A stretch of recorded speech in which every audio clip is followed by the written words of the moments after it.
I found something. Okay. What did you find? Found a place. It's massive in there. It just goes on and on and on. All these rooms. This place built, though. Actually, more like it remembers them. And the more times it remembers something, the less it does.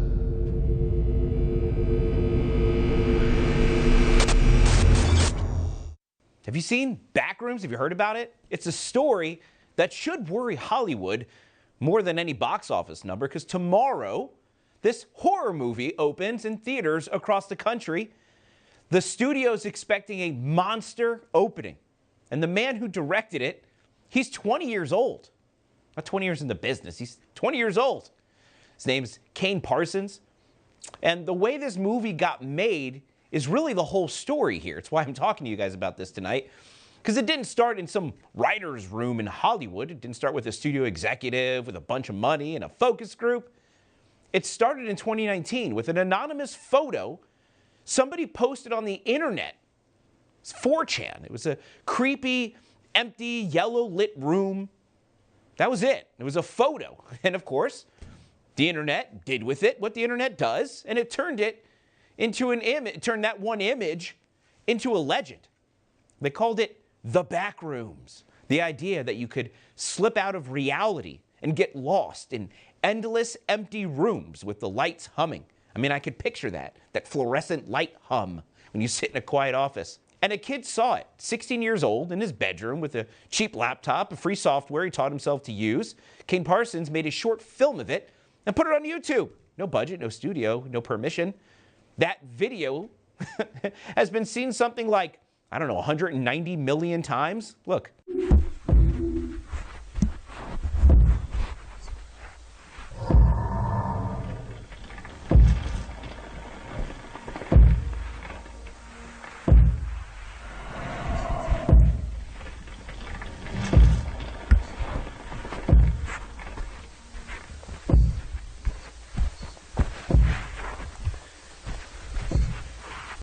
Hollywood didn't discover the kid.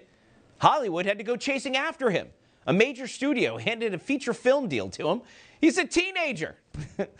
In his bedroom, he made a movie, something that millions of people actually wanted to watch. Now the youngest director that studio has ever worked with.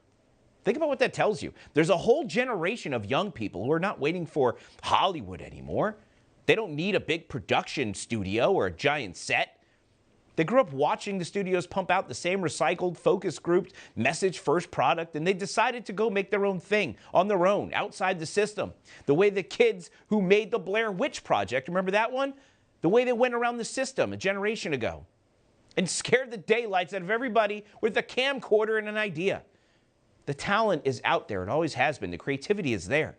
It's just not coming from where the gatekeepers told you it would come from. And the gatekeepers, well, they're about to figure that out. Joining me now to make sense of all of this, what it means to Hollywood, a pop culture expert and veteran television producer who has booked, built, launched more media careers than just about anyone in the business. Welcome, Jacquie Jordan, back to Dave Pollack Primetime. Backrooms. Now, David, oh my goodness. It's like a movie of my nightmares. My worst dreams come true to see on a big screen.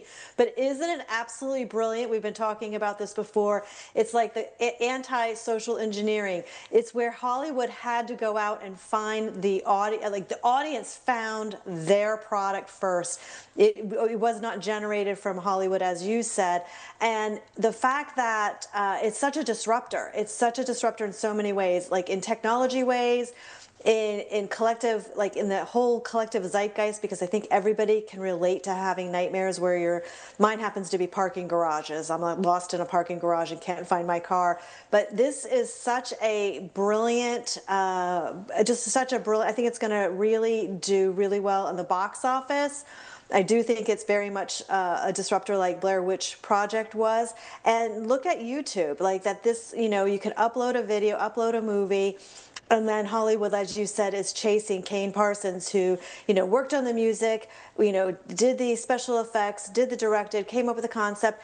And how about it being in the 80s? Like, there's such a little, twist to this being in the 80s. And I've been seeing that recently in storytelling, that there's been this throwback to the 80s. And I'm not sure if it's because the 80s didn't have the AI. Like, it's like, I want to say virgin territory in terms of not having the type of computer influence that we have today. I think it's just the fact that the 80s was when people were creative. We didn't have the tech. And so people are nostalgic about a time where they could be creative. Especially and Gen kids are Y being and Gen creative. Z. Now, here's one thing, and I'm not sure if you saw this today, and this one caught my attention. In addition to Backrooms, this I'm really kind of concerned about because, I talk about woke Hollywood producing stuff that kids don't want to watch. I always get concerned when woke things remake things that are nostalgic for us. We talked about the 80s. And now there's news out of Disney, and I don't know if it's a tragedy or a long time coming. I don't know if you've heard of this, the Walt Disney's Carousel of Progress. If you've been in the Magic Kingdom, you know it. It's one of the oldest things Walt Disney ever built himself. He debuted it at the 1964 World's Fair. Same family of robots singing the same song. There's a great, big, beautiful tomorrow. I know you didn't tune in for me singing. But it rolls you through the decades of American progress, 60 years. It's a piece of history. And Disney announced today they're closing it on July 6th and gutting it. Biggest overhaul in 30 years.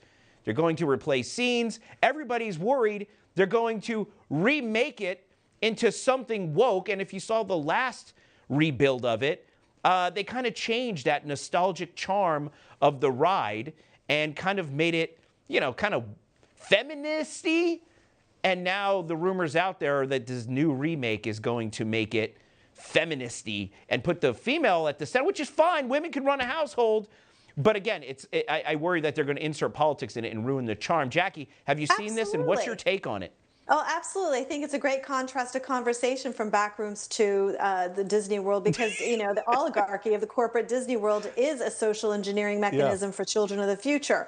So it's a perfect contrast to it. And what you want is to foster creativity in children so that they're creating their own reality and their own future, and it's not being presented to them in ideology, even like in a subconscious sort of way, or in, crafting a transhumanist, artificial intelligent timeline that that none of us want to live, but only the corporate oligarchy benefits from. So I think that's the germane of it. And it looks like very creative. However, it lacks creativity, unlike what we've just discussed with Backroom, which is that's just creativity, even if it's a horror film, but at least it's original. And I think that's the point here.